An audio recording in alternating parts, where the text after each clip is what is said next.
Now we are about to start with 12th physics chapter number 3. ठीक है, page number 59 3.6 right hand side पे 3.6 नीचे बाजू. Root mean square speed या root mean square velocity भी बोलते हैं इसको. RMS ऐसा स्मॉल में लिखा है, RMS स्पीड. अब ये क्या है, ये यानी RMS वेलोसिटी भी बोल सकते हैं, RMS स्पीड, सॉरी ये इसमें आ जाएगा RMS स्पीड. ठीक है, ये किसके बारे में बोला जा रहा है? All the gaseous molecule which is kept in a container. Container के अंदर जो गैसियस मॉलिक्यूल्स है वो लोग किसी न किसी स्पीड या वेलोसिटी से चल रहे होंगे. ठीक है, इसका रूट मीन निकालेंगे. अब रूट क्या, मीन तो आपको पता है, एवरेज निकालेंगे एवरेज, और इसका रूट निकालेंगे. अब ये रूट क्यों निकालते हैं, तो उसके पीछे ये रीज़न है कि ये कैलकुलेशन में आसानी हो जाती है. नॉर्मल वेलोसिटी को कैलकुलेट करने से अच्छा है कि जैसे कि हमारे पास नापने के लिए मिलीमीटर भी है, सेंटीमीटर भी है, मीटर भी है, किलोमीटर भी है. तो डिपेंडिंग अपॉन आवर नीड हम लोग सेंटीमीटर नहीं लेंगे. अगर मुझे यहाँ से दिल्ली नापना है तो मैं मिलीमीटर नहीं लूँगा. तो मिलीमीटर इज़ गुड फॉर छोटा छोटा मेजरमेंट. लेकिन यहाँ से दिल्ली का, अगर मैं मुंबई से दिल्ली का तो मिलीमीटर लूँगा तो भाई बहुत ज़्यादा हो जाएगा, 10 बहुत ज़्यादा हो जाएगा. उस टाइम पे हम लोग क्या करेंगे, किलोमीटर लेंगे.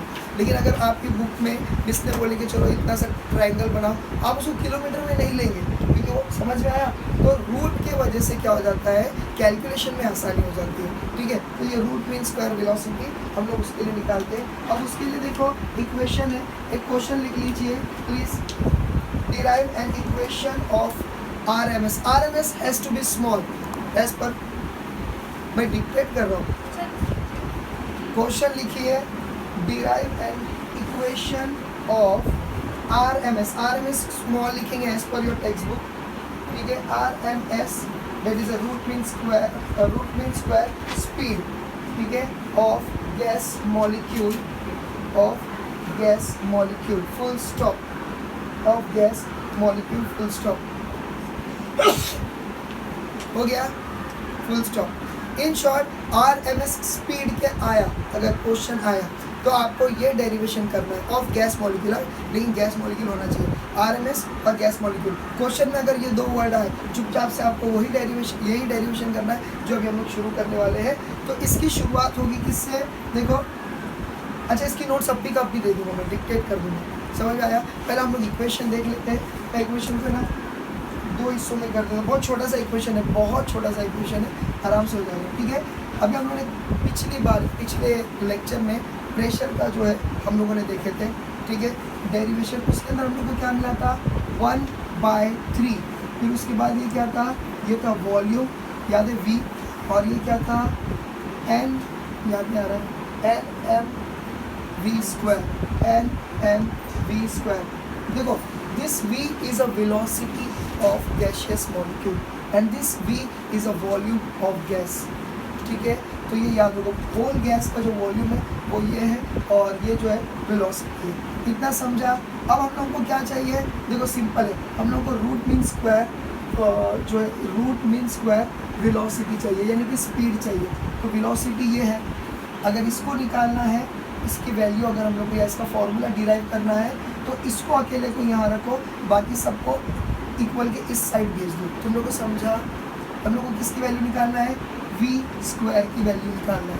अगर V स्क्वायर की वैल्यू निकालना है तो हम लोग क्या करेंगे, सबको P के पास भेज देंगे. तो देखो 3 चला जाएगा तो बन जाएगा 3, P तो ऑलरेडी है, V यहाँ पर आ जाएगा. कोई समझा? अपॉन, और ये क्या दो बचे हैं, N, और ये क्या है, M. बोलो समझा? where N is a number of molecules of gas और M is a mass of a gas molecule. इतना समझ गया आपको? तो V square is equal to U. बोलो समझा? अब आपके यानी ऐसा लिखने का, अकॉर्डिंग टू क्या, ये ideal gas equation. Ideal gas equation के हिसाब से क्या हो जाता है, PV is equal to what, nRT, where n is small. समझ में आया? nRT ये एक है. तो क्या करेंगे हम लोग, सपोज करो इसको ले लिया इक्वेशन नंबर 1, तो बोलेंगे substituting value of P V, ठीक है, पी वी इन इक्वेशन 1। तो इक्वेशन 1 में डाल देंगे तो क्या हो जाएगा, एकदम इसी V square is equal to 3nRT।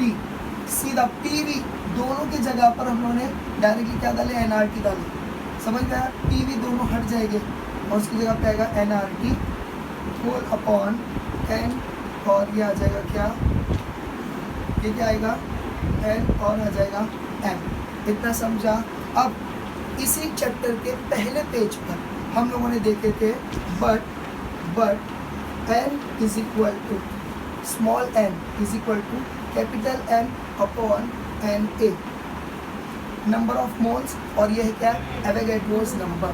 बोलो ये है क्या, नहीं तो बस substituting value of small n in above equation, या फिर अगर इक्वेशन नंबर 2 देना है तो हम बोल सकते हैं इन इक्वेशन 2।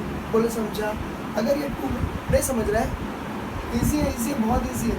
तो अगर 2 में डालेंगे तो क्या हो जाएगा, V square is equal to 3, small n की वैल्यू डाल रहे ना, तो ये capital N R T upon पहले का n, ठीक है, इंटू एक काम करते हैं, पहला NA लिख देते हैं, ये NA लिख दिए, देखो n की जगह पर कैपिटल N और अपॉन स्मॉल कैपिटल NA, ठीक है। अब बचा क्या, एक n बचा और एक m बचा। बोलो समझा, अरे समझा कि नहीं। ये n कट सा करा है, देखो ये n कट गया, तो हमारे पास जो बची कुची वैल्यू है वो क्या है, 3RT अपॉन NAM नाम। बोलो समझा, NAM नाम। इतना समझा। इसको दे दो इक्वेशन नंबर 3। यहाँ तक का सब सही। कोई है जिसको नहीं समझा, एकदम ईजी है, एकदम ईजी है। पुरानी वैल्यूज़ को इन्वॉल्व कर करके इसको यहाँ तक लेकर आ गए। बाकी का हिस्सा अभी इस साइड पे करेंगे, ठीक है। ज़रा यहाँ पर ध्यान दीजिए। अब अगर आप पहला पेज जहाँ पर ये इक्वेशन है उसके सामने क्या लिखा है मालूम है, देखो ऐसा लिखा है, n इज इक्वल टू, पहला ये लिखा है capital N upon NA is equal to M upon MO। देखो ऐसा करके लिखा है। पहले पेज पे देखो ये लिखा है कि नहीं, small n is equal to capital N upon NA is equal to capital M। बोलो सही है। अगर मैं इस इक्वेशन में सिर्फ इतना पार्ट अगर कंसिडर करता हूँ, क्योंकि ये सब एक दूसरे को इक्वल है, तो क्या हो जाएगा, n अपॉन NA। ये स्टेप आपकी बुक में नहीं दिया है इसीलिए देख लो, M अपॉन MO। बोलो कुछ समझा, कुछ नहीं, खाली मैंने n को हटा दिया, खाली इन लोग को नीचे उतार और कुछ किया नहीं। अब क्या करेंगे हम लोग, क्रॉस मल्टीप्लाई करेंगे। मतलब क्या, सॉरी क्रॉस मल्टीप्लाई नहीं, मतलब एक्सचेंज करेंगे, जगह एक्सचेंज करेंगे। तो ये क्या हो जाएगा, MO इज इक्वल टू, ये M के पास चला जाएगा NA। पहले मैं NA लिखता हूँ ताकि तुम लोग आसानी से समझे, अपॉन ये n नीचे आ जाएगा। बोलो समझा, ये समझा कि नहीं। इस m को इस n की जगह पे लाया, इस n को MO की जगह पे लाया, समझा। अरे इजी है ना रेस। और इस NA को इधर फेंक डाला, तो NA into M, easy easy, ठीक है। इफ ठीक है, वैल्यू, ये मैं शॉर्टकट में लिख रहा हूँ, अभी डिक्टेट करूँगा तो मैं इसके बारे में थोड़ा डिटेल में बोलता हूँ। If value of n is equal to 1, अगर हम लोग कंसिडर करते हैं कि n जो है इसकी वैल्यू 1 है, तो therefore MO is equal to NAM। Boards में इतना भी लिखे तो भी चलेगा, यानी कि MO की वैल्यू हम लोग को क्या मिली, नाम NAM। समझ में आया। बस सब्सटीट्यूटिंग, ठीक है, वैल्यू ऑफ MO, ठीक है, इन इक्वेशन, हम लोगों ने 3 लिए थे इसको, इन इक्वेशन 3। तो 3 में अगर डाल देंगे तो क्या हो जाएगा, V स्क्वायर, ठीक है, V स्क्वायर। अब इसके हाँ ये था ना, is equal to 3RT N into M, NAM is equal to what, MO। बोलो समझा। अब इसका स्क्वायर हटाना तो क्या करेंगे, देखो ये हो गया क्या 3RT अपॉन MO। बोलो समझा, खत्म हो गया डेरिवेशन। तो वो यही है कि फाइनल आपके बुक के हिसाब से देख लीजिए, पेज नंबर 60 पर है ये, शुरुआत 59 से हुई है और यहाँ पर ये आकर खत्म हुआ। बोलो समझा कि नहीं समझा। तो ये रूट मीन स्क्वायर, आपके बुक में एक और स्टेप मारा है कि इसको भी स्क्वायर लिया, इसको भी स्क्वायर लिया, अब चाहे तो डायरेक्टली भी लिख सकते हैं। समझा। चलो जल्दी अभी इसका आंसर मैं डिक्टेट कर रहा हूँ, जल्दी से लिखो, जल्दी से लिखो। Start. Derive an equation of RMS speed of gas molecule, comma, consider the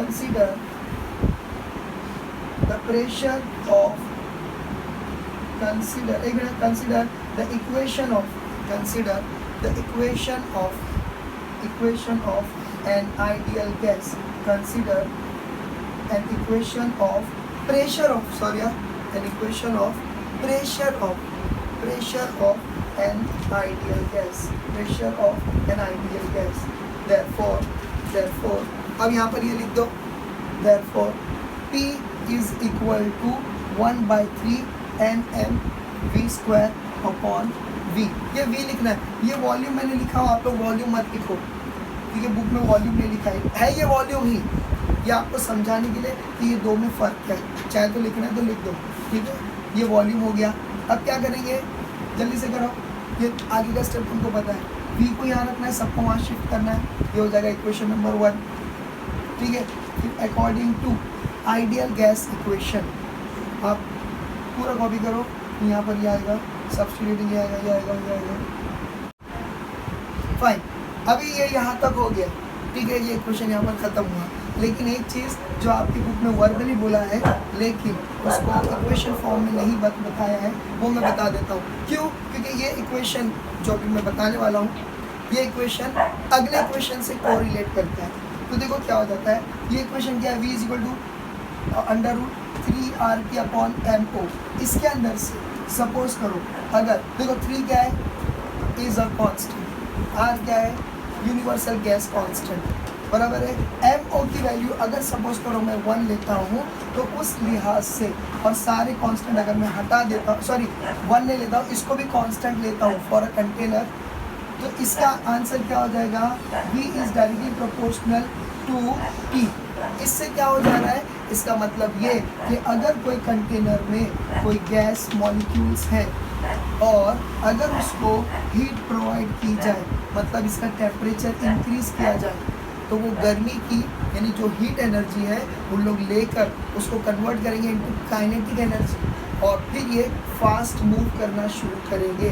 तो इस इक्वेशन से ये साबित होता है कि जितना ज़्यादा टेम्परेचर बढ़ाएंगे उतना गैसेस की जो मॉलिक्यूल्स है उसका वो स्पीड बढ़ जाएगी, और जितना कम, तुम लोगों को समझ में आ रहा है, इसलिए बोलते हैं कि मेटेलिक बॉल को अगर एक रिंग लो और उसमें से गुजार दो, जस्ट गुजर रहा है तो वो नॉर्मल टेम्परेचर पे गुजर जाएगा। अब वही मेटेलिक बॉल को क्या करो, हीट करो, अब उसको उसी रिंग में से गुजारो, वो नहीं गुजरेगा। क्यों? क्योंकि हीट एनर्जी ले लेकर जो मॉलिक्यूल्स है उसके, समझ में आया ना, सॉलिड के, वो एक्सपांड हो गए क्योंकि वो बाहर निकलना चाह रहे, लेकिन उन लोग की बॉन्डिंग इतनी मजबूत है कि वो खाली एक्सपांड हो सके, निकले नहीं, जिस वजह से उसका डायमीटर बढ़ गया। अब वो मालूम है ना, ये 5वें 8वें में करते हैं, अब वो उस रिंग में से नहीं निकल पाता है। इससे साबित होता है कि जब कभी भी हीट प्रोवाइड करते हैं, चाहे वो गैशियस मॉलिक्यूल हो या फिर क्या बोलते हैं इसका नाम, वाटर मॉलिक्यूल हो, हम लोगों ने पढ़े थे एनालिसिस बिहेवियर ऑफ वाटर, ठीक है, वो एक्सपांड हो जाता है, ठीक है, या फिर वो चाहे सॉलिड वाला मॉलिक्यूल हो, हर मॉलिक्यूल को हीट एनर्जी प्रोवाइड करेंगे तो उन लोग के मॉलिक्यूल्स मूव करना शुरू करते हैं। इन शॉर्ट यहाँ पर ये तुम लोग को समझा, जितना ज़्यादा वेलोसिटी इंक्रीज करेंगे, जितना ज़्यादा टेम्परेचर इंक्रीज करेंगे उतना ज़्यादा जो है वेलोसिटी इंक्रीज होगी, जितना कम टेम्परेचर उतना slow movement of gaseous molecule. बस इससे ये बताना था। अब ये क्यों बताया, क्योंकि अगला जो टॉपिक है वो इसी से रिलेटेड है। समझ में आया? यहाँ तक पहुँच गए? अगर यहाँ तक पहुँचे तो एक लाइन लिखिए, जल्दी से लिखो, जल्दी से। In the above equation in the above equation, ठीक है, इन द अबव इक्वेशन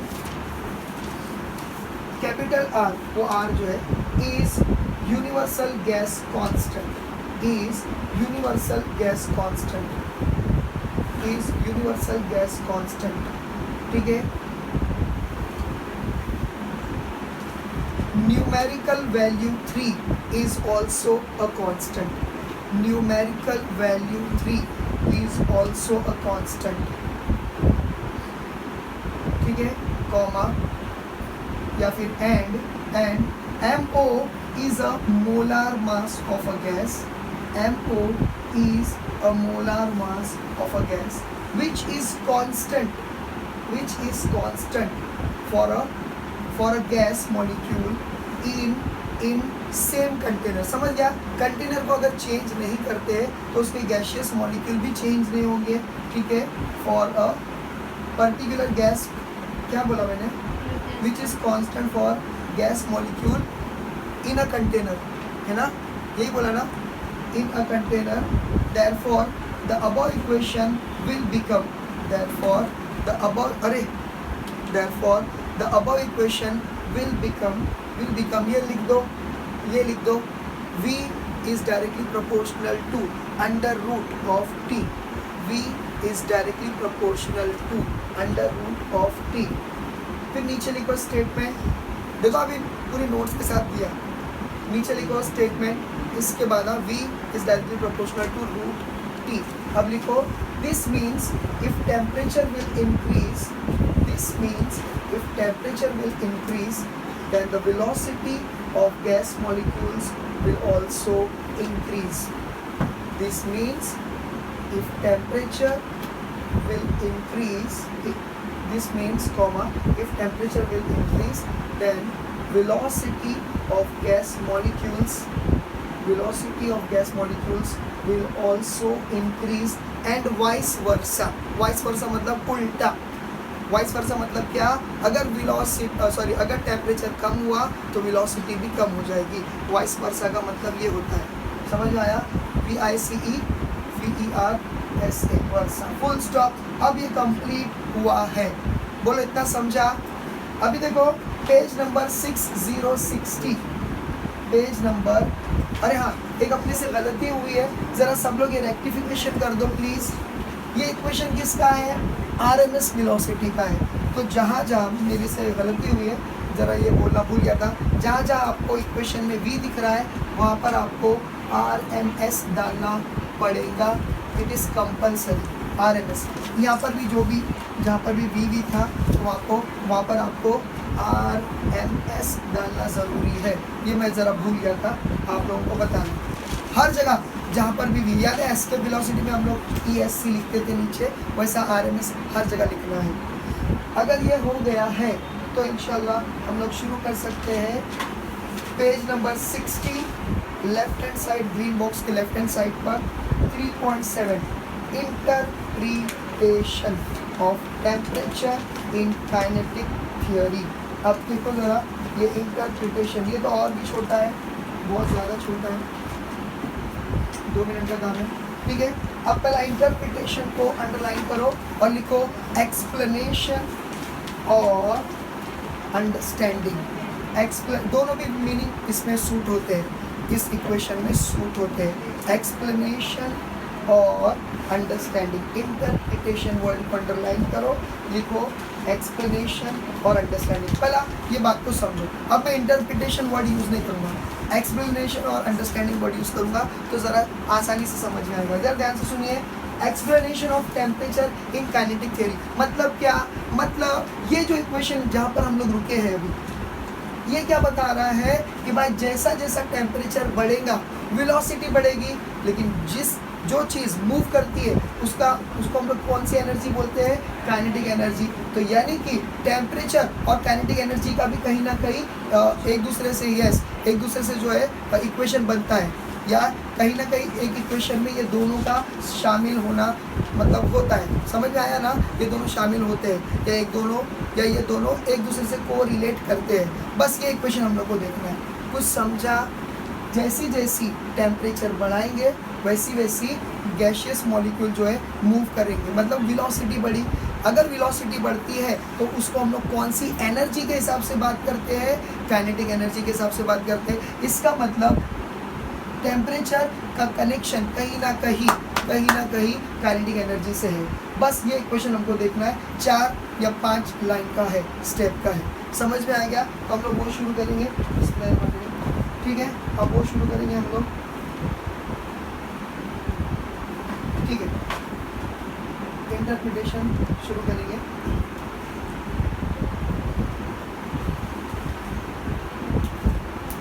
ठीक है, अभी देखिए अगेन। अच्छा चलो क्वेश्चन लिखो, जल्दी से क्वेश्चन लिखो। एक तो जो है एज पर टेक्स्ट बुक हम लोगों को पहला क्वेश्चन बनाना है, वो क्या है, डिराइव एन एक्सप्रेशन फॉर, और जो आपकी बुक में लिखा है, interpretation of temperature in kinetic theory, derive an expression for interpretation of temperature in kinetic theory. एक ये पूछा जा सकता है, और डालो, और अगर ईमानदारी से टेक्स्ट बुक के हिसाब से पूछ लिया, ट्विस्ट नहीं किया, तो डायरेक्टली यही लाइन पूछेगा जो टेक्स्ट बुक में दिया है, आसानी से आपको समझ में आना चाहिए। अब अगर ट्विस्ट किया तो लिखो show the relation between, show the relation between, ये और करके लिखेंगे, और क्वेश्चन का कंटिन्यूएशन नहीं है। Show the relation between temperature and kinetic energy of gas molecules. तो भी यही लिखेंगे जो अभी हम लोग लिखने वाले हैं। समझ में आ गया? Show the relation between temperature and क्या बोला मैंने, kinetic energy of gas molecules, ठीक है। और लास्ट क्वेश्चन लिखो, और derive an expression to show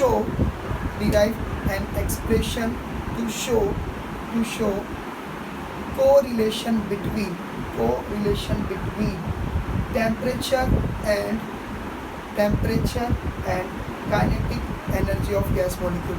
In short, temperature and kinetic energy of gas molecule, अगर इससे रिलेटेड कुछ क्वेश्चन आता है तो आपको यही लिखना है, जो इंशाल्लाह अभी हम लोग शुरू करने वाले हैं। बोले इतना समझा? ठीक है, इसकी नोट्स में डिक्टेट करूँगा। पहले हम लोग देख लेते हैं इक्वेशन कैसा होगा, ठीक है।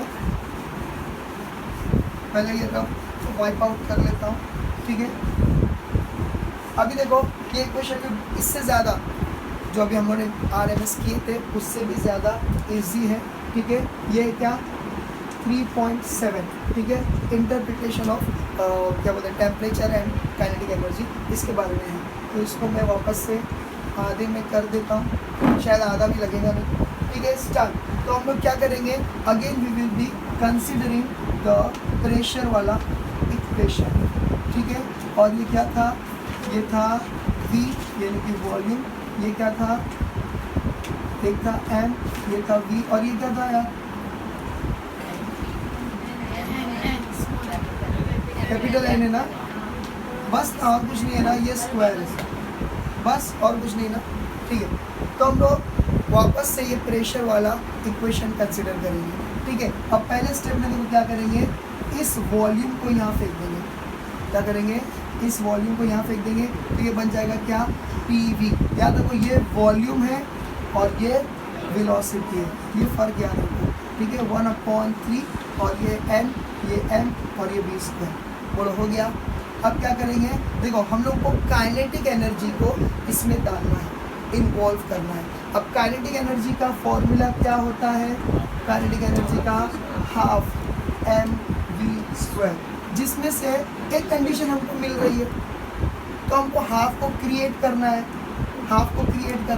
तो क्या करेंगे, इसीलिए हम लोग करेंगे मल्टीप्लाई, ये चौक बोर्ड करा दें, क्या करेंगे, मल्टीप्लाई एंड सपोज करो इसको लेंगे इक्वेशन नंबर 1 एंड डिवाइड, ठीक है, इक्वेशन 1/2, समझ में आया, मल्टीप्लाई एंड डिवाइड इक्वेशन 1/2। तो तो क्या हो जाएगा PV इज इक्वल टू, देखो 2/2 इंटू 1/3, ठीक है, इसको मल्टीप्लाई नहीं करेंगे जो, ठीक है, NMV²। बोलो इतना समझा। अब देखो हम लोग क्या करने जा रहे हैं, जरा ध्यान से सुनो। हमारी कंडीशन क्या है, हाफ mv² लाने का है। तो क्या करेंगे PV, क्यों हाफ mv², क्योंकि हमको काइनेटिक एनर्जी को इस पे इन्वॉल्व करना है इस इक्वेशन में। तो क्या करेंगे, देखो 1 और 2 ये दिख रहा है, इसको हम लोग हाफ ले सकते हैं क्या नहीं, तो हम लोग क्या करेंगे 2/3, ये समझा, ये 2 और 3 को अपॉन में ले लिए, ठीक है, और ये n बाहर निकाल दिए, और यहाँ पर हम लोगों ने क्या कर दिए हाफ mv²। बोलो समझा, कितना टेढ़ा लिखा है, बोलो समझा। किसको ये स्टेप नहीं समझा, इजी है। देखो हम लोगों ने ये जानबूझ के ये स्टेप किए, मल्टीप्लाई डिवाइड, क्यों, क्योंकि हम लोगों को ये वाला इक्वेशन चाहिए था हाफ mv², जिसमें से mv² हमारे पास ऑलरेडी है। हाफ को क्रिएट करने के लिए ये करें, अब ये करें, अब रीअरेंज करें, क्योंकि हमारी नीड के हिसाब से 1.5 लाने का हमारे को, तो हम लोग क्या करें 1.5 शानी चाले करें, क्या करें 1 और 2 को यहाँ पर ले लिए, 2 और 3 को नीचे ले लिए, n को बाहर निकाल दिए, हो गया mv² हो गया कि नहीं। अब हम लोग को यहाँ पर एक लाइन लिखना है कि एवरेज काइनेटिक एनर्जी, क्या बोलेंगे 1/2, ठीक है, is average kinetic energy of one molecule, gas लिखने की जरूरत नहीं, 1 मॉलिक्यूल। ये सिर्फ एक मॉलिक्यूल का काइनेटिक एनर्जी है, एक मॉलिक्यूल का काइनेटिक एनर्जी है। अब हम लोगों को अगर सारे molecules, n number of molecules जो उस कंटेनर में, अगर उसका काइनेटिक एनर्जी चाहिए तो क्या करना पड़ेगा, इस n को इससे मल्टीप्लाई कर देना पड़ेगा।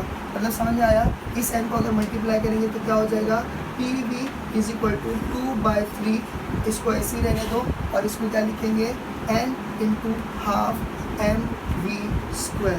बोलो समझा, पर v इज अ वेलोसिटी, और ये v जो है ये वॉल्यूम है।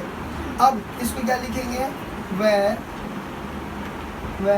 ये वेयर बराबर ना दे, वेयर n, ये पूरा इक्वेशन लिखने का, n half mv² is average kinetic energy of whole gas बोलेंगे, या फिर मैंने क्या लिखा हूँ, बस ऑफ गैस, होल गैस भी लिखेंगे तो भी चलेगा, या गैस मॉलिक्यूल ने बोल रहा हूँ, अब पूरी गैस की बात करो। तुम लोग को समझ गया, n नंबर ऑफ पार्टिकल से बना हुआ गैस, तो n नंबर पार्टिकल है उसको हम लोगों ने इससे मल्टीप्लाई कर दिए, तो ये हो जाएगा इसका। बोले समझा। अब देखा जाए तो ये इक्वेशन क्या बन जाएगा, देखो therefore PV is equal to 2/3, और ये जो बन जाएगा काइनेटिक एनर्जी। मगर याद रखो आपके बुक में K वर्ड नहीं लिखा है, ये जो K लेटर है यहाँ नहीं लिखा, डायरेक्टली एनर्जी लिखा है। चाहे तो ऐसा लिख सकते, कोई प्रॉब्लम नहीं है, इंडिकेट कर सकते कि ये काइनेटिक एनर्जी है। मगर उस टाइम पे हम लोग ये यूज़ करते थे जब काइनेटिक एनर्जी के साथ पोटेंशियल एनर्जी भी होती थी, तो डिस्टिंग्विश करने के लिए हम लोग जो है EPE ऐसा लिखते थे। मगर अभी एक ही एनर्जी है तो इसलिए डिस्टिंग, और टॉपिक का नाम काइनेटिक एनर्जी से रिलेटेड है, इसलिए K नहीं लिखा है। इसका मतलब ये नहीं कि ये लिखे तो मार्क्स कटेंगे, इट्स ओके। समझ में आ गया तो EK भी लिख सकते, नहीं तो अवॉइड करना है तो अवॉइड कर सकते हैं। समझ में आ गया। अब ये कर दिए, अब आपको क्या करना है, पहला काइनेटिक एनर्जी। तो देखो क्या करेंगे मालूम है, ये 2 को इधर डाल देंगे, E is equal to 3/2 PV। ये हम लोगों को मिल गया क्या, एनर्जी का फॉर्मूला। रुक जाओ, ये मिला क्या, काइनेटिक एनर्जी का फॉर्मूला। लेकिन हमारा टॉपिक क्या है, interpretation of temperature in kinetic energy. इसके अंदर हमको टेम्परेचर दिख रहा है क्या, काइनेटिक एनर्जी हम लोगों ने हासिल कर ली पूरा गैस का, पूरे गैस मॉलिक्यूल का। लेकिन अभी इसके अंदर हम लोगों को क्या चाहिए, टेम्परेचर का भी इन्वॉल्वमेंट चाहिए।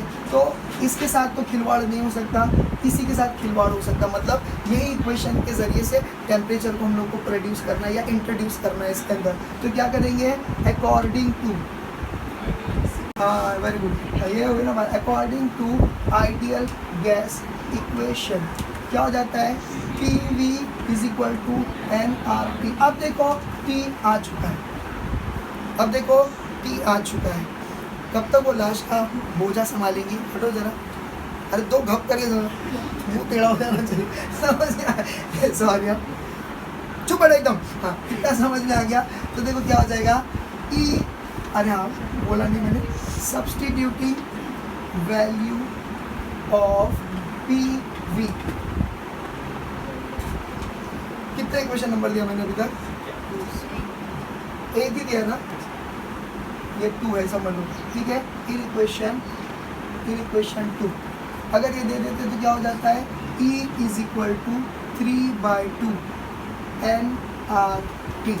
बोलो इतना समझा? अरे समझा कि नहीं? ठीक है, अब nRT दे दिए। अब इसके बाद लो, हो गया, ठीक है। अब क्या करेंगे, इस n को यहाँ फेंकेंगे, मैं बताता क्यों फेंके हैं, ठीक है। इज इक्वल टू 3/2 और ये RT, और लास्ट में इसको अभी लिखेंगे वह एवरेज काइनेटिक एनर्जी पर मॉलिक्यूल, ठीक है। ये जो है ना, ये वह E/N represents average kinetic energy of each gas molecule, या फिर काइनेटिक एनर्जी पर मॉलिक्यूल ऑफ पर मॉलिक्यूल, ठीक है।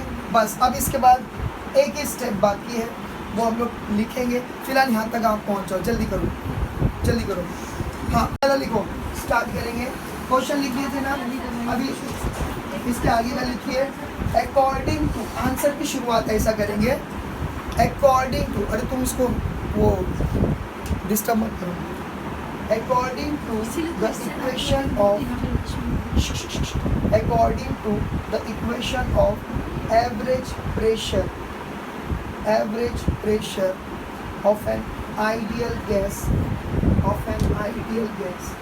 according to the equation of average pressure of an ideal gas, we have क्या लिखेंगे, we have P is equal to 1/3 nm v² upon v। ऊपर वाला v² वेलोसिटी, नीचे वाला वॉल्यूम। इतना लिख दिए। अब क्या करेंगे, एक स्टेप, v को इधर फेंक दिए, फिर उसके बाद लिखेंगे मल्टीप्लाई एंड डिवाइड, ये है, फिर ये करेंगे, ठीक है। ऑलमोस्ट मैंने सारी चीज़ें लिख दिया हूँ, अब बीच में कोई डिक्टेट करने की ज़रूरत नहीं है। चलो ठीक है। अच्छा NKBT, ठीक है चलो। अपने से एक मिस्टेक हुई रे, कोई बात नहीं, एक मिस्टेक हुई, मुझे लगा था दोनों लेने का, नहीं एक मिस्टेक हुई। अच्छा तुम वहाँ पहुँचे नहीं, जरा ध्यान से सुनिए। हाँ आई सो सॉरी, nRT नहीं लेना है, KBT लेना है। KBT बोल्ट्जमैन्स कांस्टेंट है, ये NKBT है। तो ये जो n है, ये जो इधर जाएगा ये वाला n है, और ये जो रहेगा KBT, ये ज़रा दुरुस्त कर लीजिए आपको, KBT, ठीक है। एक मिस्टेक हुई थी अपने से, PV is equal to nRT नहीं लेना है, क्योंकि दूसरा इक्वेशन बोलता है PV is equal to KN KBT, तो वो n KBT डालना है। वो n जो है कैपिटल वाला है, और उसको यहाँ फेंकेंगे, बस इतना हम लोगों को करना है। देखो कैसा बनना है, E/N, ठीक है। ध्यान दीजिए, ये हम लोगों ने लिख दिए E/N is equal to 3/2 KBT, ठीक है। ये हम लोगों ने लिख दिए। अब आपको एक और लाइन इसको लिखना है कि this is average kinetic energy of one molecule, average kinetic energy of one molecule is equal to 3/2 KBT। Average kinetic energy of one molecule is equal to 3, लिख दो क्या, average kinetic energy of one molecule, ठीक है, is equal to क्या ये 3/2 kBp। ये आप लोगों को ऐसा लिख देना है, ठीक है। और एकदम लास्ट अभी देखिए ये इक्वेशन अगर हम लोग कंसिडर करते हैं, 3/2 is constant, kB is constant, Boltzmann's constant, उस लिहाज से हम लोग बोल सकते हैं कि by energy is directly proportional to T, और हम लोग को यही फाइंड करना था।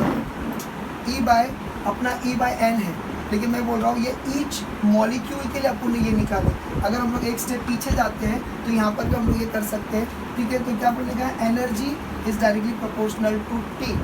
अरे बोले समझा कि नहीं, energy is directly proportional to T। और इसके साथ ही हम लोगों ने क्या करे, इंटरप्रिटेशन ऑफ टेम्परेचर और काइनेटिक एनर्जी का रिलेशन बता दिए। समझ में आया, ठीक है। With this I and up with my today's lecture. हंसना नहीं, लेकिन मैंने क्या सोचा।